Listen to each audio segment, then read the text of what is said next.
Howdy, y'all. Welcome to Danny's Fire Emblem series tier list. Now, this is kind of a special occasion for me because just about exactly 12 hours ago, I finished playing Fire Emblem 12, which is, you can see this one right here.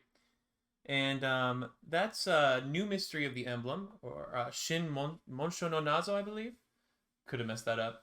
But that's a remake of Fire Emblem 3, Book 2, which is sort of the second part of Marth's story. And that was the last Fire Emblem game that I had not finished. So, as of 12 hours ago, just about, at the time of recording, I have completed every single Fire Emblem game, with one notable exception, and that's Fire Emblem Heroes, the phone game, because you're not really able to beat phone games until they end service. So that's not even possible at this point. However, I have put a good number of hours into Fire Emblem Heroes, begrudgingly. It's not really my cup of tea, which I'll get to in a bit. But so what I wanted to do to commemorate my finishing of the series, kind of keeping in line with what Roger just did with his Harvest Moon ranking video, which is awesome. You should go check that out if you haven't. Is I wanted to sit down and go through in order of when I played them, the Fire Emblem series. So I'm actually going to start a little bit later in the series with Radiant Dawn, and I'm going to put them on a tier list. I'm going to figure out what kind of my favorites are, sort of rank them, put them next to each other. I'm going to talk about all the DLCs for each one, and Fates, which is 3 games technically, I'm going to talk about as one thing, because my opinions, even though they're pretty different, those 3, my opinions are pretty consistent on all 3 of them. Because obviously this is very subjective. This is there is no official Fire Emblem tier list, but this is an official Danny Fire Emblem tier list, kind of as a way to commemorate my journey. So let's get started with Fire Emblem Radiant Dawn, which I played not when it came out, but a couple years later. I want to say I was in 7th grade, so 2010, maybe 2009. And I'd always been interested in Fire Emblem because of, obviously, as with many people, Smash Bros. Ike and Marth and Roy, I was always really interested in their games, but because I didn't really use the internet, I was kind of a dumb kid. I didn't know that there were several Fire Emblem games up to that point that had already even released in America with the GBA games. So Radiant Dawn was the first one that I saw in the store, and I got it. And to be honest, I adore Radiant Dawn. I'm gonna gut instinct go with A tier for this one. Now I will say it's actually one of my favorite Fire Emblem games. It's really important to me. It came at a really kind of crucial time in my life, and the story is something that I absolutely love. It really goes into kind of political intrigue and like really dense kind of world building. But it does have some things that kind of hold me back from putting it in S tier. Like there are no, well, hang on. There are support conversations. There are like, you can pair units together, and some of them even have paired endings, and they'll have conversations. But the vast majority of them are not so good. The vast majority of them are like, because they made it so most people could support most others, and they didn't really write, and I understand this, but they didn't write like unique conversations for the majority of them. It's a lot of like non sequiturs, and it's like, hey, I hope you're doing well on the battlefield, and it's like, I like eggs on my toast, or something like that. I mean, it's really just kind of surface level, except for a few. I think Har and Jill have some good ones. Micaiah and Soth have one. I know that you kind of read at the beginning of the game when you first recruit Soth and have them together on the map. Anyway, Radiant Dawn's great. I love it. It has some weird things kind of holding it back. It's also got the first part, the Dawn Brigade section, which is just not that interesting in my opinion. It's cool to kind of have Dayan be sort of like the good guys and change Benyon into the antagonist from the first game. And by the way, spoilers for the whole series. I probably should have mentioned that. I'll put it in the description. But otherwise, like, none of the Dawn Brigade members are really that interesting. There's Micaiah, the Lord for kind of Radiant Dawn. She doesn't really get a whole lot of characterization. I think not having a lot of like good support conversations for her kind of hurts her, and it's a shame because I like her design. I think she's an interesting unit. She's got Sacrifice, which because of her low HP stat, you kind of really even can't use that much. So there's just kind of a lot of things holding it back. But Radiant Dawn also has some of my favorite maps in the series, like Alincia's Gambit at the end of Part 2. It's got the Grail Mercenaries coming in Part 3, and then from that point onwards, Ike is kind of the other main character of the game, and I love him in this game. And I love all the Grail mercenaries, and I love kind of the world building and the story, and all the different Laguz nations. So there's a lot really going for it. But I'm gonna give it A tier because of those issues that I mentioned before. So next up, I played, I believe, Fire Emblem 8, Sacred Stones was my next one. And I feel comfortable starting it in B tier. It might move up. It's a great game. It's got really kind of everything I like about Fire Emblem. Uh, I would say that it's a little on the easy side on normal mode, and I wasn't really ever interested in doing the hard mode, so I've never really experienced like a really good challenge with the game. The story's good. It's probably I think it's the first Fire Emblem game that I played that was a standalone. So like I played FE7 and 6, or like Radiant Dawn and Path of Radiance, but Sacred Stones is its own thing, and it's a very complete story. And I really like it honestly too. And the supports are cool. You can get into the kind of the lore of everything. There's a lot of like hidden details that you can miss unless you really look for it. So you know what? I lied. Go up to A tier, Sacred Stones. You're a good game. I like you. I wonder if this whole list is just going to be like A tier and S tier, because I love this series, obviously, or else I wouldn't have finished every single game. But we'll keep Sacred Stones there for now. I'm tempted to move it down, but we'll see. So the next game I would have played, I believe, is Path of Radiance. I think after I got Sacred Stones, which, by the way, I bought at a Circuit City, kind of a fun fact. I guess I asked my dad online if we could get Path of Radiance, because I knew it was the first game in the Radiant series. And I'm just going to put this right here in S tier, because Path of Radiance is a phenomenal game. I think it's one of the best GameCube games. It's one of my favorite RPGs of all time. Everything I mentioned loving about the story of Radiant Dawn, Path of Radiance has going for it too. Obviously, it sets up a lot of that world building. You have Ike and the Grail mercenaries throughout the whole game, so it's not like you have like these 3 or 4 different groups that Radiant Dawn has, and with varying degrees of interest between them. And you've got support conversations. You've got Soren. You've got this really cool world with all these cool themes. Like, I mean, they deal with racism. Obviously corrupt governments, poverty, things like that. I mean, I just think Path of Radiance and Radiant Dawn are kind of an awesome duology, and Path of Radiance, I think, has less flaws overall than Radiant Dawn. So it's S tier, and possibly one of my favorite games in the series. Not my absolute favorite game. I'll get to that later. So after that, at this time in history, there weren't that many games officially in English. So the next one, I guess at the time, would have been the last one available in English. I'm pretty sure, yeah. And that's Fire Emblem 7, Blazing Sword, which I'm going to put right above Sacred Stones. Blazing Sword is really cool. It introduces the player character, kind of. Obviously, in modern Fire Emblem, you've got, Robin and Corrin, Byleth, to a lesser degree. But these sort of make your own avatars and then have them be characters. In FE7, I think they were worried that Americans, because this was the first Fire Emblem game released over here, and I called it Blazing Sword, but over here it's actually just called Fire Emblem. I think they were kind of worried that it wasn't going to catch on with American audiences, especially because it's the prequel to Fire Emblem 6, which did not get localized here on GBA. So I think they wanted a way to really kind of make new players in America feel connected to it, so they give you this tactician character, and you also get a prologue with Lynn, who sort of acts as sort of like your link into the world. She wasn't really in Fire Emblem 6 at all. Her people were, but not Lynn specifically. So they give you Lynn and the tactician as like a way to say, this is your place in this continent of Eli. And I liked it actually a lot at the time. I was into that. I mean, it's pretty superficial, but very much just kind of, you win a map and they're like, oh, it's all thanks to Danny that we did this. And, as a 13, 12-year-old, I was like, heck yeah, that was me. That was my tactic. So that was really enjoyable for me. Fire Emblem 7 is also the first time that I really appreciated supports in the series. They were in Radiant Dawn. I mentioned how they weren't that good. Path of Radiance has really good supports, but I didn't really get too many of them, and I especially didn't get any romantic ones. And I don't think I understood at the time that you were limited, that you couldn't just kind of like get A supports with everybody back then. You had to know, like, these two are going to be A support pairs, and then maybe I'll get like a C or a B with someone else. But FE7, I actually accidentally, and I'm going to tell this story because just kind of commemorating my journey, I love this moment for me.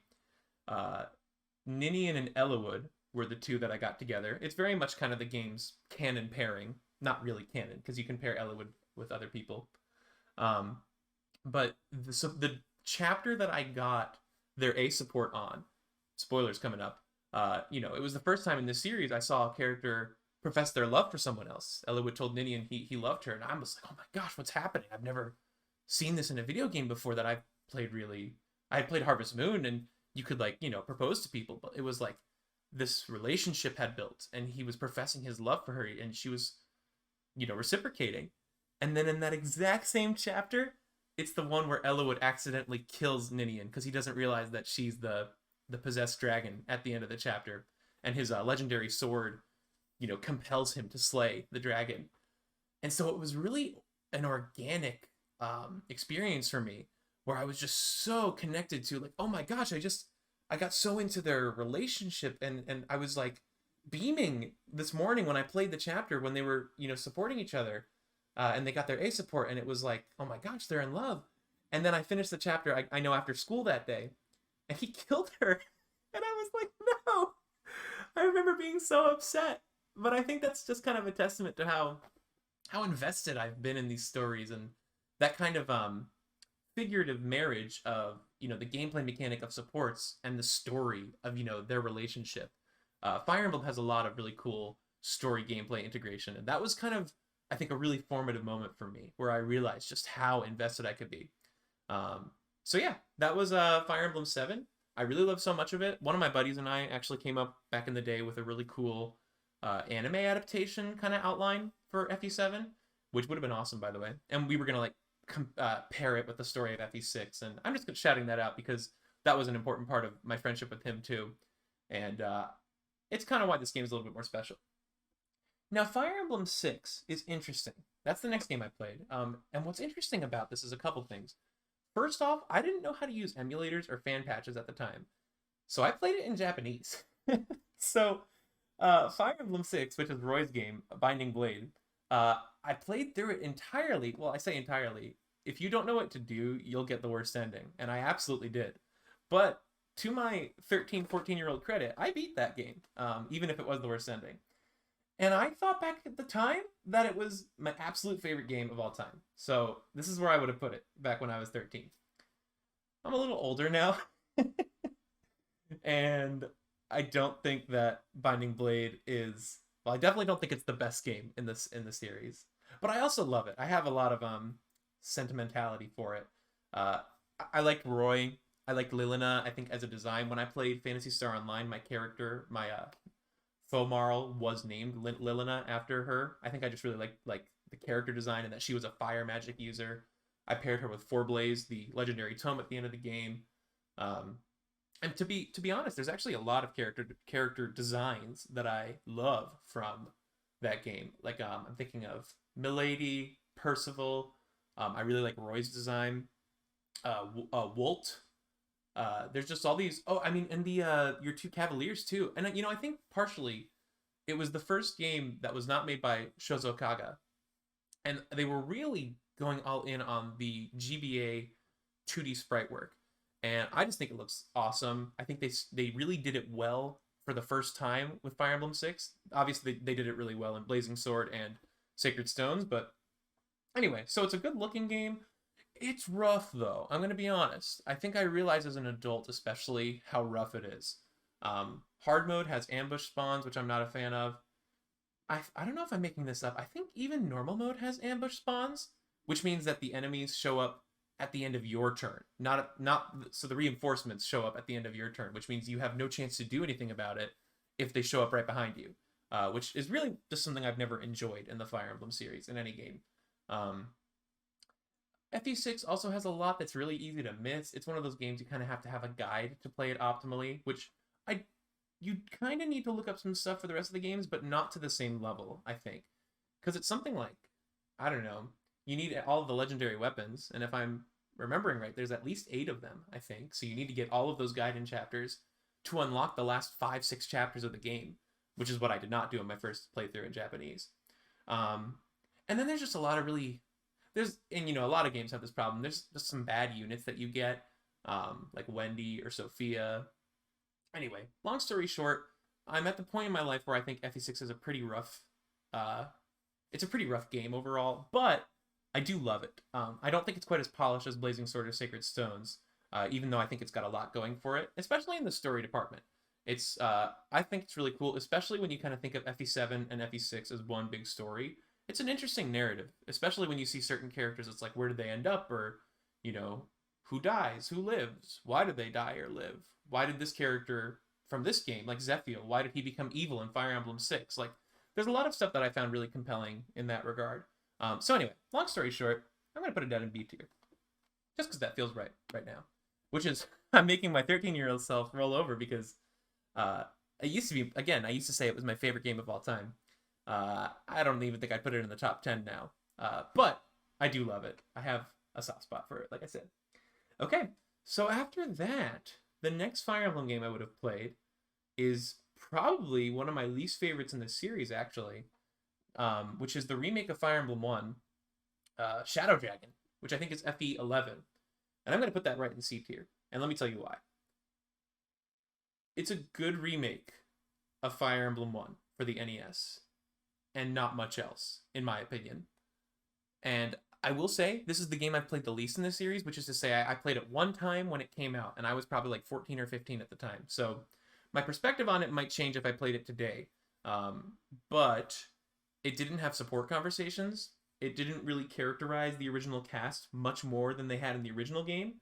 And, I think Intelligent Systems was going for a super faithful remake, and to their credit, it is. And the art is gorgeous, I will say that.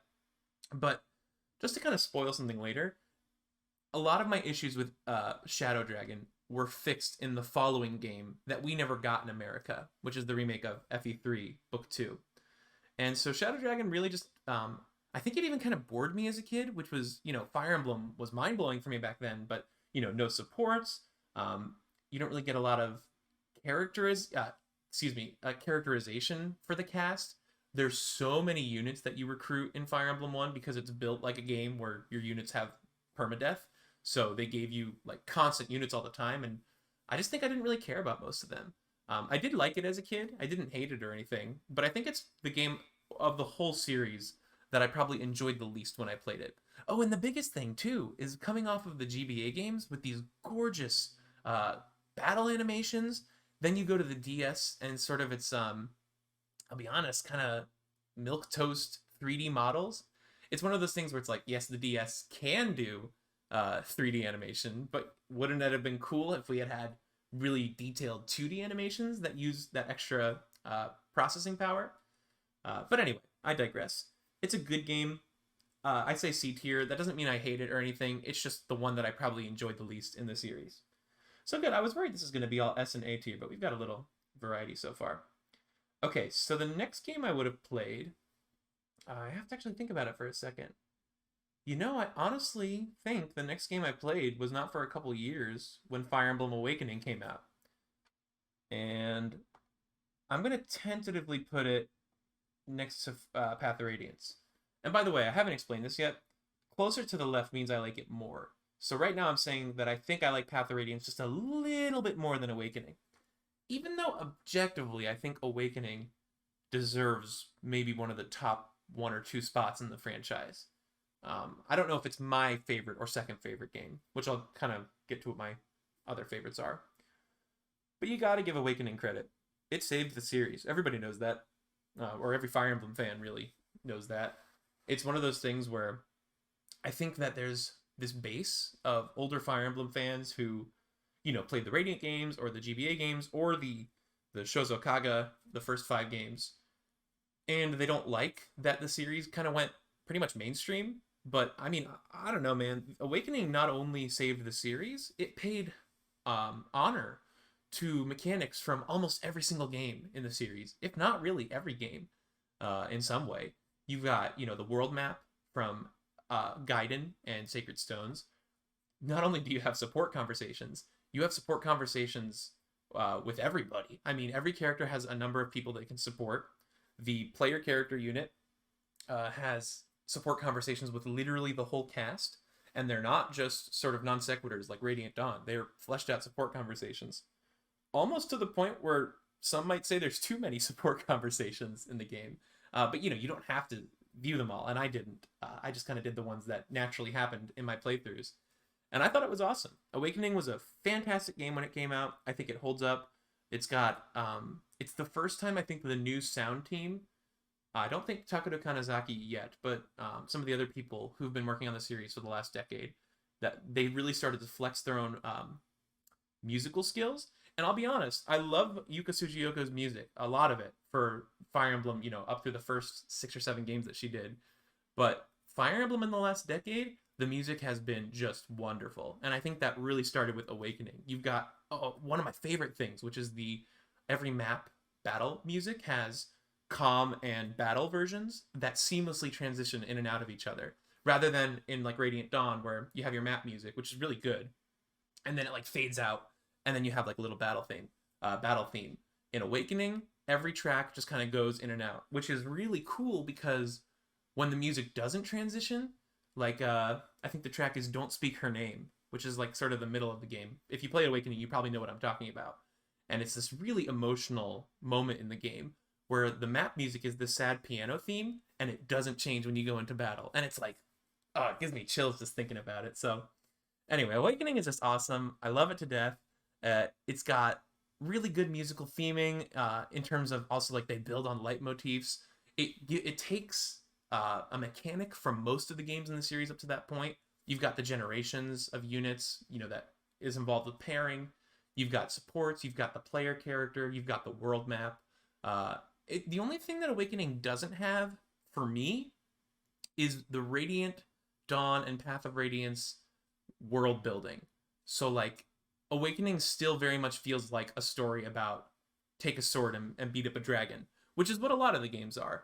But Radiant Dawn and Path of Radiance, while you also beat up dragons with a fancy sword, those games are a lot more about the nations and their histories and their sort of relationships. And that's kind of what I was super drawn to in those games.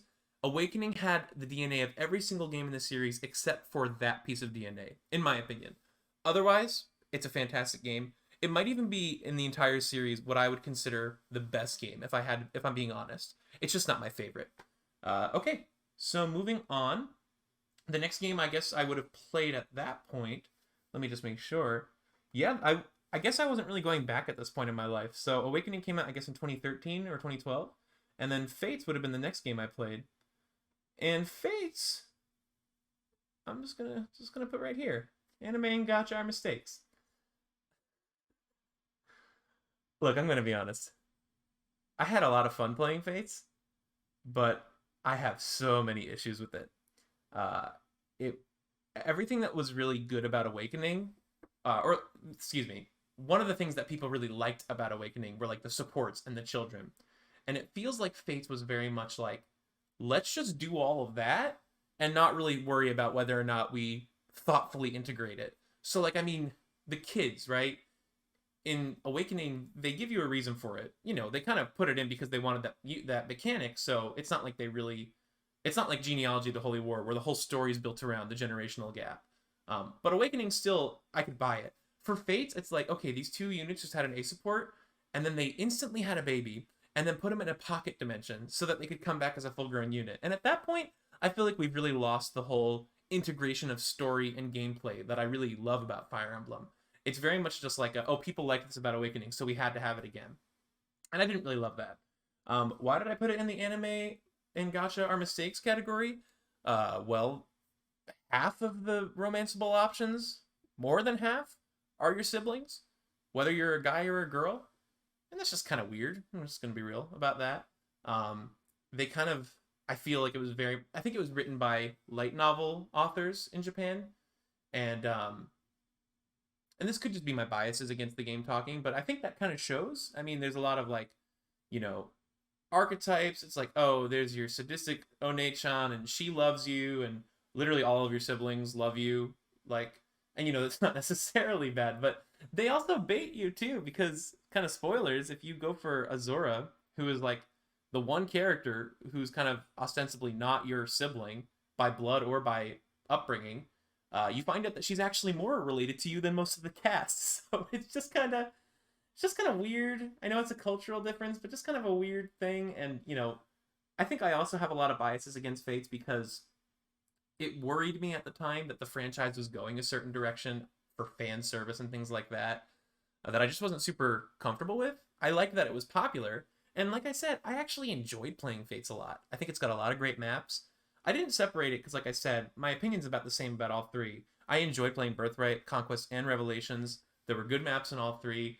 The story in Conquest specifically, I think is really bad. Like, just gonna say that out there. I mean, the whole plot of the game, because it's like in Birthright, you're like, it's like a standard Fire Emblem thing. Like, let's beat the bad evil empire. And then Conquest is like, okay, you're gonna join the bad evil empire, but you're not okay with it. But your plan is that you're gonna make the king sit on a chair, and the chair is going to fix it. It's gonna reveal his true motives, and then you can beat him up. And I'm like, what? The whole plot is like you're gonna commit all these atrocities for the bad guys, but don't worry because we're gonna make the same kid.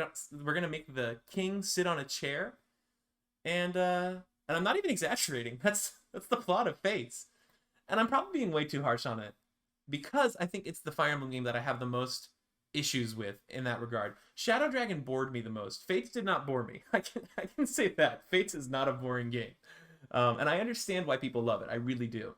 It just is kind of the one that I think I have the most grievances with. That said, I think Intelligent Systems has shown that they're not just going to keep on doing that because Three Houses is not. It's not like Fates Part 2. It's very much its own game.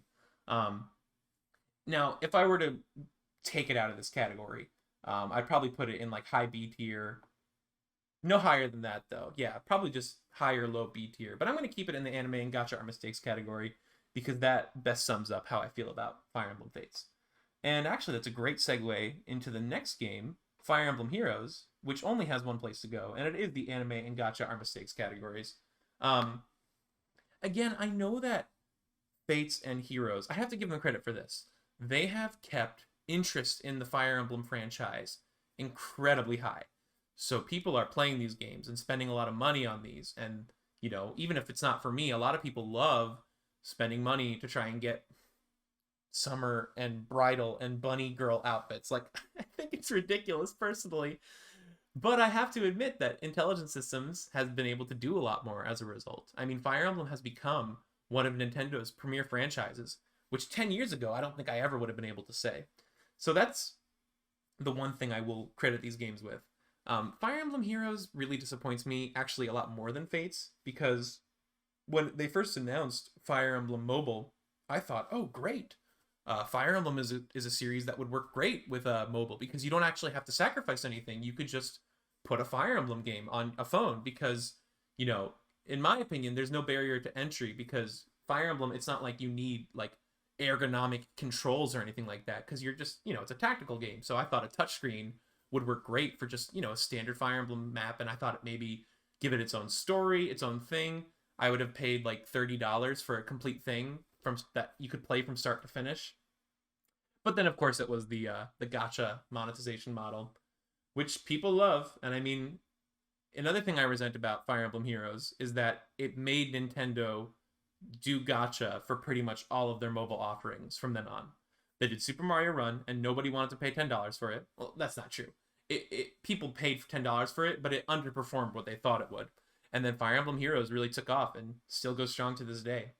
It has the distinction of being the one game on this list I have not finished because it is currently unfinishable. I might try to, if they ever end service, try to kind of finish the story just to say I did.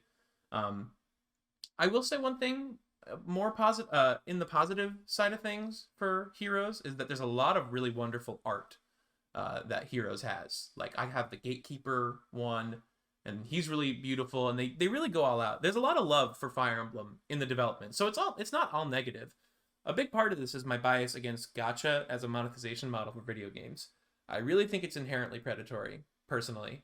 I've heard a lot of takes, people saying, oh, Fire Emblem Heroes is really generous with its orbs, whatever. And yeah, okay, but it's still a system where you can gamble your money for a JPEG. It just doesn't sit well with me. And I get it. I get that it's not as predatory as other gacha games. I know a lot of people feel that way about it. But for me, gacha will always kind of have that really predatory association with it. I mean, I know that there are several people. I've seen it. I've heard testimonials.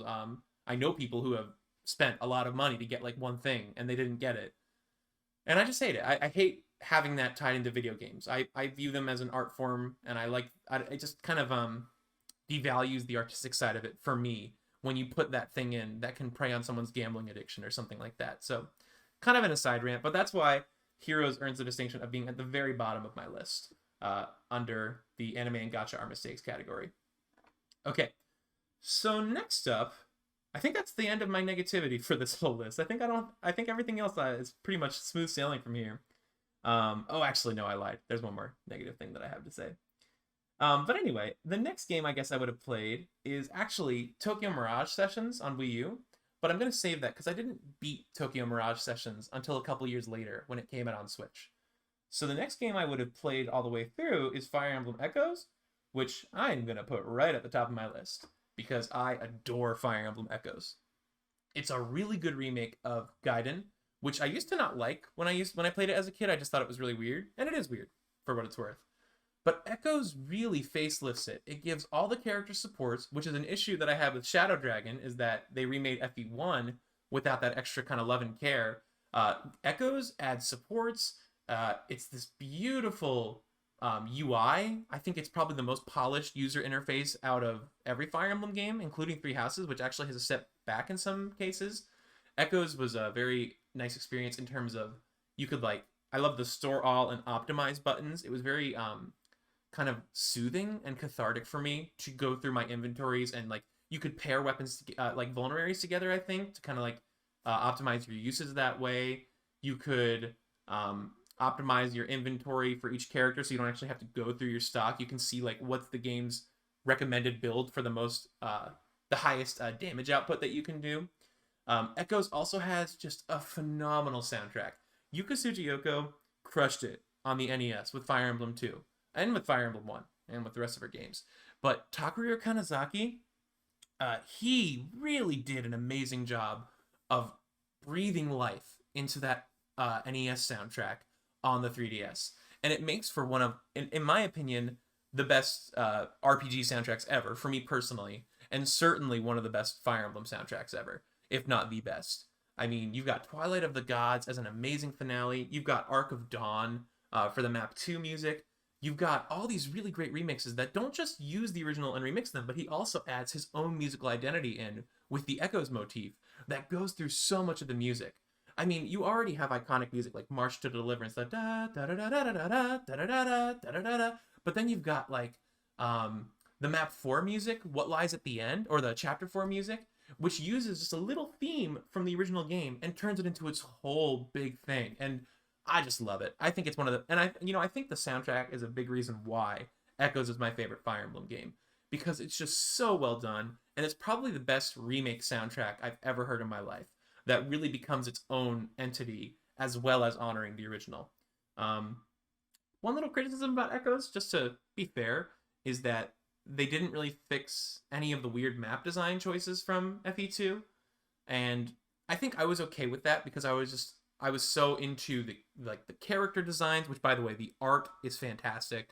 I was into the music. I was into the uniqueness of the battle system in terms of weapon durability not being a thing, magic being tied to HP. It felt like the game gave me a lot of interesting toys to play with. And it had supports, so I didn't feel like it was lacking characterization like other modern Fire Emblem. So yeah, Echoes is fantastic. My favorite 3DS Fire Emblem. My favorite Fire Emblem overall at this point in time. Maybe it'll change later, but that's how I feel at this moment. Okay, so after Echoes, let me think about this. So that would have been in 2017 when I was in college. And I think the next game I would have played then is actually when I moved with my wife to a different city. I think one of the first things that I did when we were there is I finally did a full playthrough of Fire Emblem 4 Genealogy of the Holy War. Notable for its amazing title. And Genealogy, some fans might know, even if they haven't played it, that it's where the generational system comes from. Or you pair up your units in the first half of the game, and in the second half, you play as their children. Which is a really awesome mechanic, by the way. And I don't want to spoil this one. I know I've talked about some spoilers, but I don't want to spoil exactly how that generational shift happens, or kind of why you go forward in time. But I will say it's an incredibly satisfying progression of events, to the point where when I got to the finale, I was so invested in what was happening. I was like, yes, you know, I am controlling an army of these kids who are the best of everything the previous generation had to offer in weaponry, in skills, in stats. And I just felt super invested as a result. Um, Genealogy also has, I think, other than the Tellius games, which are the Radiant saga, I think Genealogy has the most interesting story for me personally, in terms of really, really dense world building. And every single nation has all these politics, and you've got all these different major and minor bloodlines, and whether or not they can use legendary weapons, which I like. It also has support conversations to a degree. However, the translation that I played actually did not translate a lot of the base conversations, so I don't really know what they are or if they're very good. I got the impression they're kind of minor, but I thought I'd mention it that they're there. I'm going to put Genealogy at the top of A tier. I lied. I'm going to put it under Radiant Dawn. And the reason I'm putting it in A tier rather than S tier, because I know I was super positive about it, is that it's a very unwieldy game. It's huge. I mean, there's only 11 chapters in the game, which might sound short compared to most Fire Emblem games having 30. But I would say each chapter takes about anywhere from 4 to 7 hours, because they're so huge. And you almost got to treat them like, several mini chapters for every map. And I think it suffers a lot in terms of modern day fans going to play it, because it's like overwhelming in a way. And it's kind of slow at first too. You don't really, and it gives you kind of like 4 different Jagan type units who are just all super strong, and you don't really know, like, am I supposed to use them? Am I supposed to not use them? What am I supposed to be doing here? There's also a lot of hidden stuff that you can miss if you don't use a guide, which is actually a factor of a lot of the first 5 Fire Emblem games. You kind of need to do homework. But yeah, long story short, Genealogy is a good game. It deserves an awesome remake, so people can experience it now, modern audiences. So now, after I beat Genealogy, I think I tried playing Thracia, but there wasn't a good fan patch yet, so I dropped it for a little while. And so I guess the next Fire Emblem game I would have played is, yeah. Oh, right, I forgot. Fire Emblem Warriors. I missed that one. But Fire Emblem Warriors, you know, I honestly, I feel like I'm a little down on most of the Fire Emblem spin-offs for one reason or another. But because there's only really 3: Heroes, Warriors, and Tokyo Mirage. Warriors, here's my problem with it, and this is a very cold take. A lot of people have expressed this. Hyrule Warriors for Zelda was this big celebration of everything. You had characters like Marin, or the King of Red Lions, or Tingle, or Skull Kid. I mean, you could just be anybody. And Fire Emblem Warriors is pretty much just Awakening and Fates, and then a couple Shadow Dragon characters. And that really bummed me out at the time, because, I love Awakening, and I even really like Fates at the time, and Shadow Dragon's cool, but, like, there's so many games you're just not representing. And then when I found out that Lyn and Celica, who were kind of like token representatives from other games in the series, they were only in the kind of a history mode, not part of the main game, I just wasn't that interested. So yeah, I mean, it's cool. It's a good game. I see why a lot of people love it. A lot of people will tell me, well, Awakening and Fates are the games that most people have played, and I get that. It just felt like a little bit of like not erasure. It's not like they're slapping us in the face if we played older games, but I don't know. I just wish they had shown a little bit more love to older Fire Emblem. Like, I mean, how cool would Ike be in a Warriors game, or someone like Hector? I mean, there's Titania. Oh my gosh, Titania would be so cool as like a paladin in her golden armor, like ripping through enemies, or Har, or Jill, or Sigurd. I mean, obviously I could just keep on listing characters, but there's just so many things that I think would have been really cool to see beyond just Awakening and Fate's representation. So anyway, it's a good game. It just really misses the mark for me as a fan service game. I will say I'm a lot more hopeful for for Three Hopes, which is the next Fire Emblem Warriors, because that one, my expectations are set. It's just 3 houses, and I liked Age of Calamity, so I'm interested to see what they'll do with sort of a new side story in that world. But I'm going to give Fire Emblem Warriors, I'm going to put it, for me personally, remember, this is a subjective, I'm going to put it in, no, I'm going to put it in lower B tier, because I acknowledge it's a good game. It just misses the mark for me as fan service. Okay? And so then the next thing I would have played, I guess, is Three Houses. Yeah, I'm just making sure I'm not skipping anything. Yeah, so Three Houses would have been in 2019. Actually, it came out just about a week before I got married. Shout out to my lovely wife. And Three Houses is good. It's in fact really good. I would say it's a really strong Fire Emblem game. I have a lot of nitpicks and sort of issues with it, but if you take it at face value as a game that you ideally play one time and you play specifically maybe like Golden Deer or maybe Blue Lions, or any of the routes are okay, but some of them are just a little less fleshed out. I think it's a solid game. My issue with it is that most of what I wanted from the story and the characters is in one route, the Golden Deer route with Claude, who, by the way, Claude is like one of the best lords in the series, in my opinion. But when I played the first three, I kept on being like, I kept feeling like something was missing. Like we weren't getting to that closure for like what's going on in this world. What's this underground organization like? What's all this about? Because it was like, oh, you would handle one problem, and then just kind of like in the epilogue, they would kind of be like, ah, yeah, and they had to handle that too. And it's like, wait, what? No, I want to see that. But in Golden Deer, Claude is kind of like I am. He's like always interested in the underbelly about everything. So that was when I regretted that Golden Deer was my last route. I wish it was my first. That's kind of my long and short. And I don't think the game is very optimized for replaying because of the Garreg Monastery, where you're walking around between every chapter. And if you want to play really optimally, you need to spend a long time doing every support, having dinner and lunch with all your students, doing all that stuff. And I just didn't really find that fun, especially on a second and third playthrough. It took me, I think, a year and a half or 2 years to do all of it because I got burned out after doing my first two playthroughs. Um, Hard mode was also too easy at launch. Maddening with New Game Plus, though, that was a pretty solid difficulty. I enjoyed that a lot. I wish it were available at launch, but what can you do? And at least I'm pretty sure it wasn't available at launch. And then what else do I have to say about Three Houses? Fantastic music. Honestly, a really good story. I think that it's really cool how there's no right ending or wrong ending. All of the routes involve sort of characters, with good and bad sides. Um, Claude's the only one without a bad side. That's just my opinion. But anyway, so it's a good game, and it has maybe one of the best final boss tracks like in existence, in my opinion, with God Shattering Star. If you haven't heard God Shattering Star, you should go look it up because it's awesome. Uh, okay, so I'm gonna put Three Houses in. I'm gonna give it. I'm gonna give it the spot right below Genealogy because I just think Genealogy as a whole, I enjoyed more.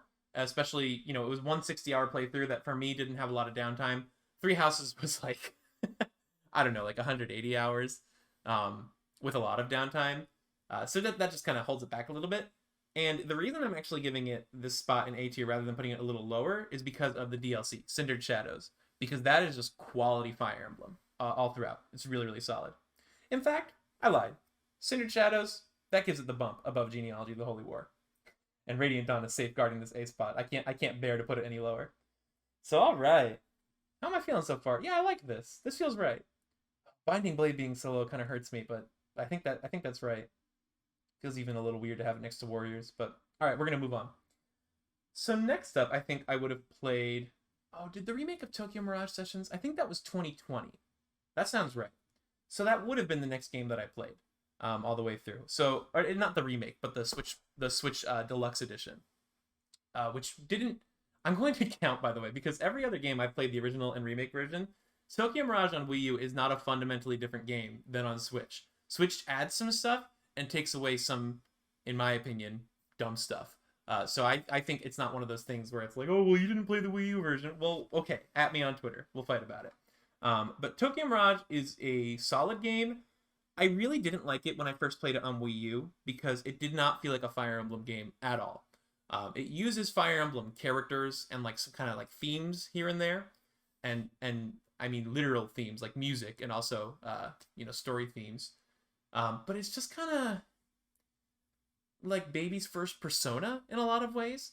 Which, by the way, as Baby's first Persona, it's a solid game. I liked a lot of the characters. The whole sort of entertainment industry setting was fun. But yeah, I mean, it's okay. And I think I went back to it on the Switch having played some Persona games, so I could appreciate that side of it a little bit more. Um, it's just one of those games that I didn't love. That's what I'll say about it. It never got to that point where I felt really invested in what was happening, but it was enjoyable. It's the kind of game I would recommend to RPG fans, especially if you love Fire Emblem or Atlas RPGs. So I'm gonna give Tokyo Mirage the spot in between Warriors and Binding Blade, because this is where it feels like it should go. So the next game I would have played is the remake, or not the remake, excuse me, the localization of Fire Emblem One that Nintendo did for a limited time in December of 2020, if I remember correctly. And yeah, I mean, here's the stupidest thing about this is that they delisted it after a couple months because I don't know, people who got a Switch after March 31st of 2021 don't deserve to play Fire Emblem 1 on their Switch, I guess. Um, that's probably my biggest issue with it. Otherwise, though, I got the physical collector's edition. It's really cool to have this sort of lost in time alternate reality. What if Fire Emblem 1 had been released in America? NES box. I love that. Um, and it was really cool to play it, honestly. They have some features too, like 2x, 3x speed, which I'll be honest, is a must for this game at this point because the pacing is so slow. But this is where it all began. And I think what struck me about Fire Emblem 1 when I played it in December of 2020 is that the series honestly got a lot right on its first outing. Like the world building was there, the map designs, a lot of them were pretty solid in my opinion. The core mechanics were all in place already. So really, I think I gotta give a lot of credit to Fire Emblem 1 for being as good as it was for its first outing. Um, it's got so many issues from a modern perspective, but it's one of those things it's hard to take away the context, in my opinion. So I'm thinking top of B tier or bottom of A tier. I'm going to start at the top of B tier. Actually, Binding Blade doesn't want to move. There we go. Yeah, I'm going to start it there because for its time, it really set the groundwork for what would become one of my favorite franchises ever. And you know, I think I'm going to keep it there because I really like the visual of Fire Emblem 1 just sitting on top of Shadow Dragon like, hey, stay down there, you subpar remake. Again, that's just my biases. All right, cool. So I beat Fire Emblem 1, and what did I do next? I thought, you know what? I've never played the remake of Fire Emblem 1 on Super Nintendo, and I've also never played Book 2 of Fire Emblem 3 on Super Nintendo, which is the sequel to Fire Emblem 1. So I went ahead and I got the patched version of Fire Emblem 3, which is Mystery of the Emblem, and I played Book 2, Heroes of Light and Shadow, I think is what that's called. So Fire Emblem 3 on Super Nintendo is a really fun game. I liked it a lot. It suffers from being a little too easy, and let me rephrase that. If you use the flying units, the game is too easy. Because like Minerva and Katria and Pala will just break the game. And I know what you're thinking. Well, you could just not use them. But I don't want to not use them because they're fun. So I did break the game when I played because I used them. And there was a lot to love, really. I thought it was a solid game all throughout. Anyway, so Fire Emblem 3, Book 2, I would probably put it in the bottom of A tier. Just because it's an overall good game. It's a little short. I don't necessarily love the plot. There are some things that I do enjoy about it. Like I like that Camus comes back from Fire Emblem 1 as sort of the masked knight and you get to use him. Even though they don't really do a lot with him. And overall just good. And you know what? Actually, I'm going to go ahead and move it down. Because Fire Emblem 3 to me feels kind of safe. Like it's like they use it as an opportunity more so to remake Fire Emblem 1 than anything else. And it does Fire Emblem 1 a lot better and a lot smoother. And to me, that's kind of the extent of it. So, I don't know. Top of B tier feels maybe a little bit more right to me than A. But I might change my mind on that. I'll think about it for a bit. So yeah, that's where I'll put Fire Emblem 3. Which includes the remake of 1. Which the remake of 1 is actually pretty solid, too. It doesn't really change anything about 1. It just makes it a little bit more of a smooth experience. Okay. I wonder how long this is. It's probably been an hour at this point. So then the next game I would have played is, yeah, I think in June of 2021, if I remember correctly, we got the kind of first full fan patch of Thracia 776, which Thracia 776 is considered by many to be the best game in the series. And I can see why. I can understand why people regard it so highly. It's definitely the most unique from any other game in the series.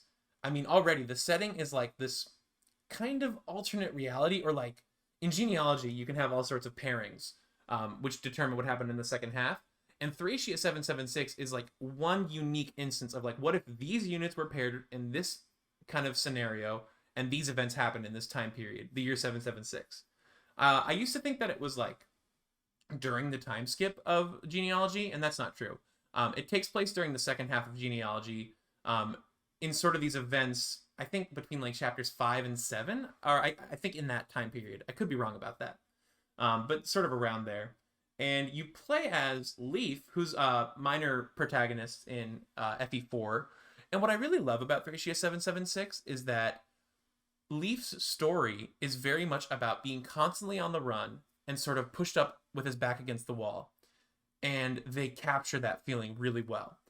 Every single chapter has some sort of interesting design choice or gimmick or something that really just pushes you to your limits all the time. And I thought that was very satisfying to play. You can really get crazy too with the unique builds in the game. Like I remember I had Olwen, and she had Vantage, which meant she always went first. And I gave her Dire Thunder, which always attacked twice, which means that every single time an enemy attacked her, she would just attack them twice and kill them, which was really fun to kind of mess around with. There were also you can capture enemies and steal their weapons, which you kind of have to do because your funds are low for most of the game, and I think shops are pretty expensive too. So they really encourage you to kind of do that risk reward of like, okay, well, if I capture an enemy, I have to carry them for a second, which means that I'll be weighed down, and I also won't do as much damage to them. But it might be worth it if I can get their brave weapon or their warp staff or what have you. So that was really cool. Thracia 776 is also a really cool game in contrast to Genealogy, because Genealogy is this grand sprawling war with all these like major nobles and princes and their legendary weapons, and Thracia 776 by contrast is like a bunch of like quick and dirty skirmishes in the back alleys of this one kind of kingdom. And Leaf is also a really interesting lord because he's not like chosen to go save everything. He's just trying to fix the things in the area that he's in, and not let his allies die on the way. And you also got there was one other character, August or Augustus, his advisor, who's really cool. He's got a lot of good lines in the game too, and he really kind of is like a grounding symbol for Leaf, or like a someone in his life to keep Leaf level-headed. Because Leaf will get these grand ambitions, and Augustus is like, well, maybe if you were, the main character of Fire Emblem 4, but you're not. You're in Thracia, man. So you got to deal with it. Anyway, okay, so where do I put Thracia 776? I am going to go ahead and put it at the bottom of S tier for right now, which means that I am giving it a spot over Radiant Dawn, but that's okay, because it's fundamentally, I think, just a really solid game. I can see why people love it, and I really had a good time playing it too. It's also maybe the most polished Super Nintendo game I've ever played visually. Like, the UI just looks fantastic. This is largely because I think it came out in like 1999 or even 2000, so it was super late. I mean, the N64 was already out, but I think Kaga really made the right choice to push for it releasing on Super Nintendo, because it was just a really polished experience. It's a shame that not many more people have played this, but I hope with the new fan patch it gets the recognition it deserves. And maybe one day, if we get a Fire Emblem 4 remake, maybe we'll get a Thracia remake too. So we're almost done here. We've got 3 more. I know the next thing that I played was BS Arcania Saga, which is for the Broadcast to Teleview service. And I'm going to put this at the bottom A tier. I actually think it's my favorite thing in the entirety of the sort of Marth Arcania Saga. And what I love about it so much is that, well, first of all, playing it was a task. I had to, first of all, some fans made a little bit of a patched ROM of the Broadcast to Teleview files. There's 4 different episodes that have patches, but the real kind of meat and potatoes of BS Arcania Saga is the voice acting, the live music, and the sort of visuals, the art that they played during specific times in Japan in the late 90s. So to experience this, you have to do a lot of legwork. And luckily, there's a lot of great fans out there who have done most of the work for you. So what I did is I have the patched ROM, which lets me play the game, and it has the timer for like the broadcast. And then you have to go on YouTube and find, there's this one person who played all of the games on YouTube, and they have the same kind of timer on that too. Which means that if you play your patched game and the YouTube video, and you start the timers at the exact same time, all of the audio cues and like visual cues will sort of happen at the same time. So I was able to kind of alternate between the two and get sort of a pseudo experience that way of playing the real broadcast version. In addition to someone had translated the script online for all the incidental dialogue. So anyway, with those three things combined, I was able to actually play through BS Arcania Saga about as close to the original broadcast as you could get, which I just thought was super neat. It does a lot of cool things developing the characters of Camus and Nina, or Camus, I'm not sure what the official pronunciation is. Um, and I think Camus is also my favorite part of Arcania Saga, so getting a little bit more of him specifically in the first and fourth episodes were really cool. The maps aren't necessarily amazing, but they're cool. They give you kind of unique gimmicks for all of them, and unique protagonists or sets of units that you're allowed to use. So anyway, I enjoyed them a lot, and it was really cool to be able to experience BS Arcania Saga in the way that I did. So we're almost done. We got two more. Fire Emblem Gaiden, which is a remake of FE2. I love Echoes, which is obviously the remake of FE2. I don't know if I said this is a remake, but it's the original FE2, Gaiden. It's been long, guys. This is a long video. My brain's starting to go. But Gaiden is really good. It's got some stuff going for it, like one of the best NES Fire Emblem soundtracks, in my opinion. And honestly, one of the best NES soundtracks ever. And it's also got a lot of interesting, unique mechanics that would come back in Echoes, but not most of the other series. Like there's no weapon durability.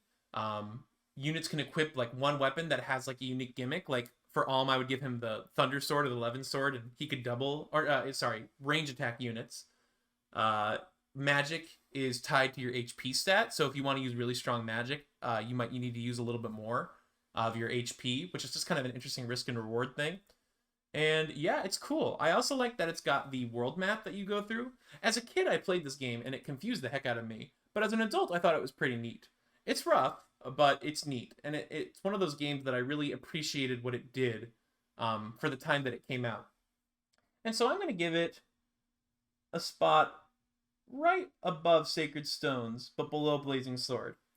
That's about where I like it. And Sacred Stones also kind of pays respect to Gaiden as well, because it's the first game in the Fire Emblem series that uses the world map that you can walk through since Gaiden. But yeah, Gaiden is cool, and it's probably my favorite of the early Fire Emblem games in that first era. I just enjoyed my playthrough a lot with it. And that brings us to the final Fire Emblem game that I finished just 12 hours ago. Fire Emblem 12. Or I guess 13 hours ago at this point. FE12 is really good. It fixes what Shadow Dragon did wrong, in that you have base conversations that are essentially like support conversations for all these characters in Arcania Saga, which was just so nice because in every other game they appear pretty much, with the exception of a few who appeared in Fire Emblem Echoes. You just don't get that much characterization for this cast.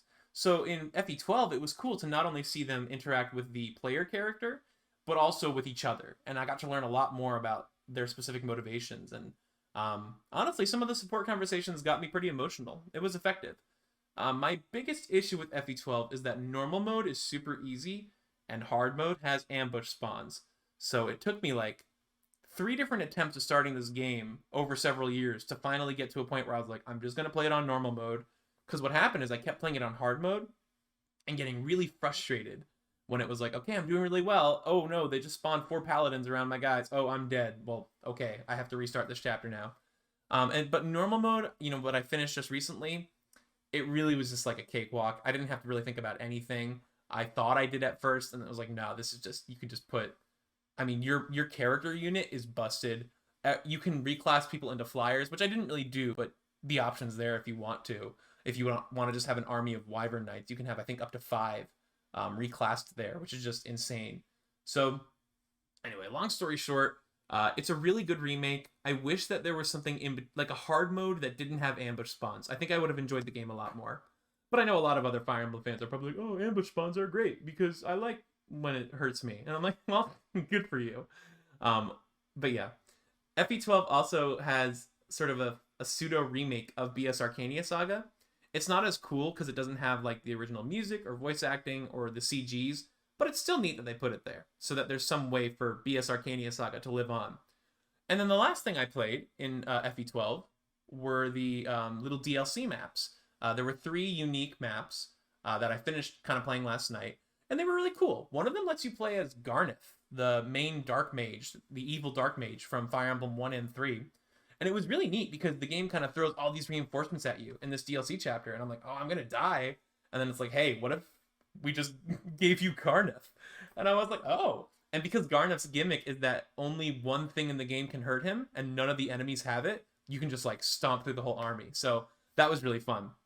Yeah, the 3 DLC maps give you a lot of fun toys to play around with, and kind of showed us little unique chapters. They're almost like the BS maps in terms of like just showing you little slices of things that happened throughout this period in history. But yeah, that was it. Once I beat them, I had played every single map in every Fire Emblem game in history, which I just thought was really cool. Again, not counting all Fire Emblem heroes. So where do I put FE12? Well, it's definitely better than Shadow Dragon. I can say that for sure. Oh, excuse me. Definitely better than Shadow Dragon. I would even say it's better than Fire Emblem 3, the game that it's remaking. Do I think it's up in the A tier? No, I don't. I think that's where I'm going to put it. So FE12, again, you've got all these Marth games in the top of B tier, just sitting on top of Shadow Dragon, like, hey, get on our level, man. Come on. That feels right, though. If FE12 had a hard mode without ambush spawns, I'd probably be inclined to bump it up to A tier. But as it stands, that feels right. So there it is. There's my Fire Emblem tier list. One of my favorite franchises of all time, and I've finished them. There's a couple things that I want to play, like fan games, fan hacks. Shozo Kaga has actually made a couple games that are very much like Fire Emblem. Tier Ring Saga is essentially just alternate reality Fire Emblem 6, and I did play that. If I were going to put Tier Ring Saga on this list, it'd probably be somewhere in the bottom of A tier, top of B tier. It's a really good game, but it's got some dumb stuff. I'm just going to say that. It's got some really, really dumb stuff, especially towards the end. So maybe top of B tier.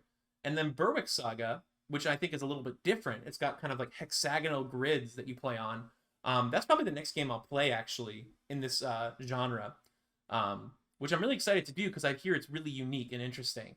So that one I'm excited to try. And then there's Vestaria Saga, which I've never played. And then, games like Dark Deity or Fire Emblem Vision Quest, the fan game. So there's still other Fire Emblem games for me to play, but I wanted to commemorate my finishing of all the main games in the series and even the spin-offs. Pretty much anything that was ever officially released with the name Fire Emblem, I have played it and beaten it. So there it is. Thanks for watching my list. I think Roger and I might do more of these in the future, maybe even one where we do together.